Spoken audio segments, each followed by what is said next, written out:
sou a professora Ana Maria. Eu estou aqui para conversar com vocês.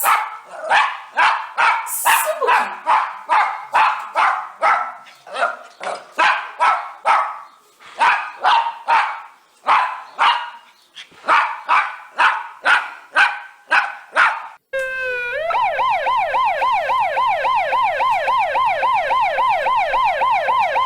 Olha a pamonha, é o carro da pamonha passando aqui na sua rua. É pamonha quentinha, quentinha.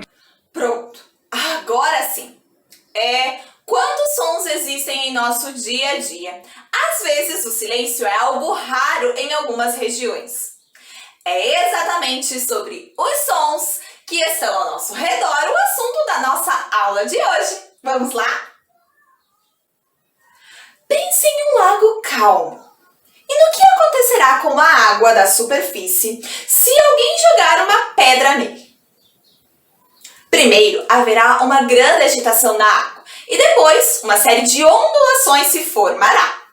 Embora não seja possível vê-lo, o som é uma forma de energia que se espalha pelo ambiente por meio de ondulações parecidas com as que se formam na superfície do lago.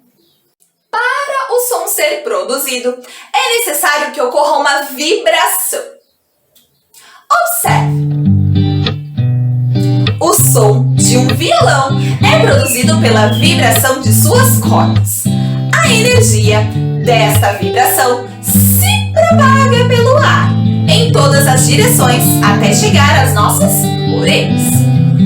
E é por meio delas que percebemos os sons. O som propaga-se em ondas, parecidas com as ondas que formam-se em um lago quando jogamos uma pedra. Podemos concluir, então, que o som é o resultado de uma vibração. O objeto que vibra, neste caso, o do violão, é chamado de fonte sonora. Me diga aí, qual é, então, a fonte sonora deste som?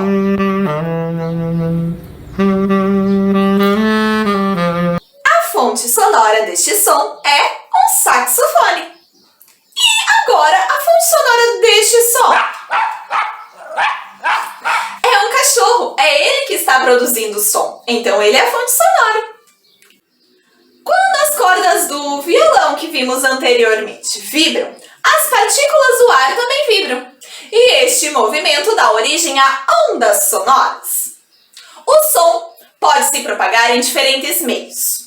No meio gasoso, como o som que vocês estão ouvindo agora ao ouvirem a minha voz, se propagando pelo ar. No líquido, como por exemplo, o som que é produzido por uma baleia dentro da água. Ou no meio sólido, que como por exemplo, nós temos então o atrito do trem nos seus trilhos do trem.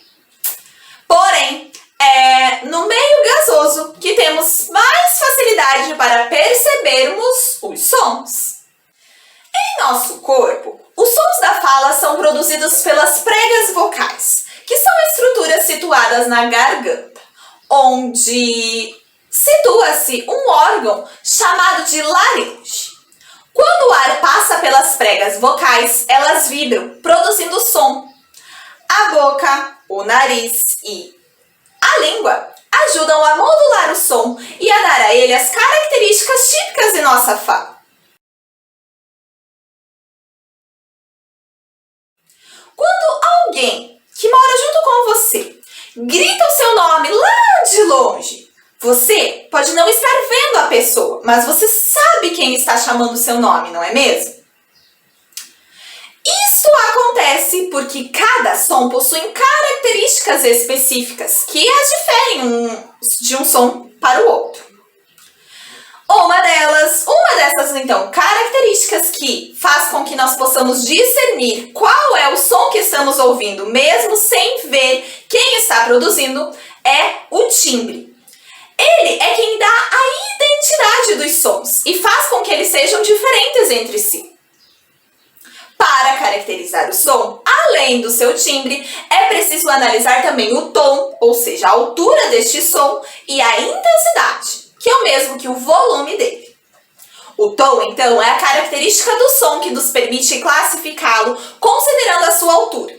De acordo com o tom, podemos ter, então, sons mais graves, que são aqueles em que o som sai mais grosso, como o som, por exemplo, de uma tuba, de um trovão ou de um rugido de leão. Nos sons graves, as vibrações elas são mais lentas. Agora, os sons agudos são aqueles em que o som sai fininhos, como os sons de um apito, de uma cigarra ou também dos violinos. Nos sons agudos, as vibrações elas são mais rápidas. Observem as diferenças entre as vibrações do som. Já a intensidade, também chamada de sonoridade, é usada para definir se o som é fraco ou forte. Quando mexemos no botão do volume de um equipamento do som, estamos alterando a sua intensidade. Observe. Este é um som de menor intensidade, ou seja, um som mais fraco. Agora, observem este som.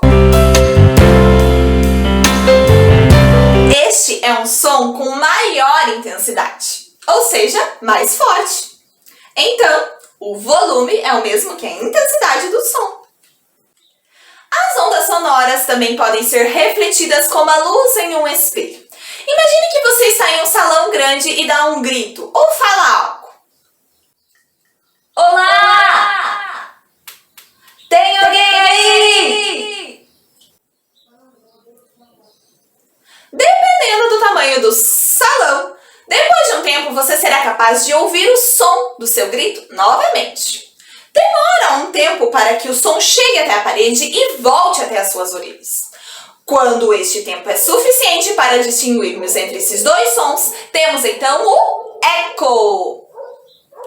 Nossa, quantas coisas pudemos aprender hoje, viu? Vimos que o som é sempre emitido por uma fonte sonora, que é o objeto ou a pessoa que produz o som. Este som que é produzido se propaga, ou seja, se espalha pelo ambiente em ondas sonoras, as quais chegam até os nossos ouvidos e assim nós o ouvimos. Vimos também que os sons têm algumas características, como por exemplo o timbre, a altura, que podem ser então graves ou agudos, e a intensidade, que é o volume do som. E por fim, vimos também que o eco ocorre quando o som é produzido e encontra então um obstáculo, como uma parede, por exemplo, e retorna até os nossos ouvidos. Entenderam? Agora, vamos realizar as atividades da página 8 do livro didático volume 4. Ela está disponível na descrição deste vídeo. Leiam com atenção e resolvam e no próximo vídeo corrigiremos tudo. Um grande beijo e até a próxima!